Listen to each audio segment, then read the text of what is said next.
1981 সালের 30 মে চট্টগ্রাম সার্কিট হাউসে সাবেক রাষ্ট্রপতি জিয়াউর রহমানের হত্যাকাণ্ডের পর থেকেই পলাতক ছিলেন সাবেক সেনা কর্মকর্তা মুজাফফর হোসেন।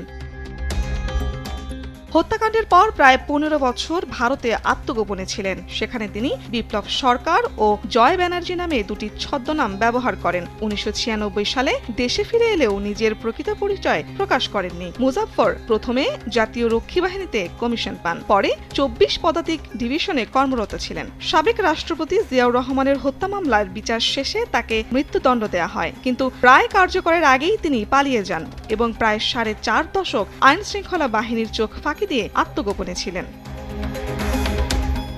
আন্তর্জাতিক অপরাধ ট্রাইব্যুনালের প্রসিকিউটর ও আইটি বিশেষজ্ঞ তানভীর জোহা মুঠোফোনে দেশ টিভিকে জানান, 111-এর বিতর্কিত সেনা কর্মকর্তা লেফটেন্যান্ট জেনারেল অবসরপ্রাপ্ত মাসুদ উদ্দিন চৌধুরীর সঙ্গে নিয়মিত যোগাযোগই মুজাফফরকে শনাক্ত করার সবচেয়ে বড় সূত্র হয়ে ওঠে। চলতি বছরের মার্চে মাসুদ উদ্দিন গ্রেপ্তার হওয়ার পর তার ব্যবহৃত মোবাইল ফোনের ডিজিটাল ফরেনসিক বিশ্লেষণ, কল রেকর্ড এবং বিভিন্ন অনলাইন যোগাযোগের তথ্য খতিয়ে দেখতে গিয়ে সন্দেহজনক কয়েকটি নম্বরের সন্ধান পান তদন্তকারীরা। সেই সূত্র ধরেই একের পর এক তথ্য বিশ্লেষণ করে তারা পৌঁছে যান মুজাফফরের কাছে। আমরা জেনারেল মাসুদউদ্দিন চৌধুরী সাহেবের লং সিরিয়াল নিয়ে কাজ করেছি। সেখানে ওনার সাথে বিভিন্ন রকমের বিদেশি নামে, ছদ্ম নামে অনেকগুলো নাম্বার আমরা পেয়েছি।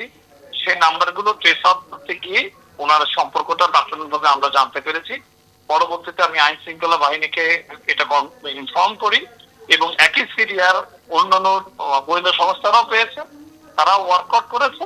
পরবর্তীতে ওনাকে পিক করা হয়েছে। গোয়েন্দা পুলিশ জানতে পারে দীর্ঘদিন অধরা থাকা মুজাফফরের মেয়ে একটি বেসরকারি টেলিকম প্রতিষ্ঠানে চাকরি করেন। এই তথ্যের ভিত্তিতে কয়েক মাস ধরে মেয়ের গতিবিধি ও কর্মস্থল নিবিড়ভাবে পর্যবেক্ষণ করে গোয়েন্দারা। পরে বনানী DUHS এলাকায় একটি বাড়ি চিহ্নিত করেন। ছদ্মবেশে বাড়িটি নজরদারিতে রাখা হয়। এ সময় কিছু শারীরিক বৈশিষ্ট্য ও দাগ দেখে গোয়েন্দারা নিশ্চিত হন। পরে গত 16 জুলাই তাকে গ্রেফতার করা হয়।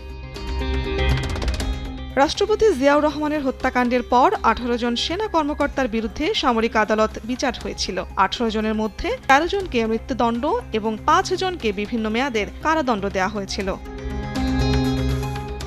শারমিন পুতুল, নিউজ ডেস্ক, দেশ টিভি।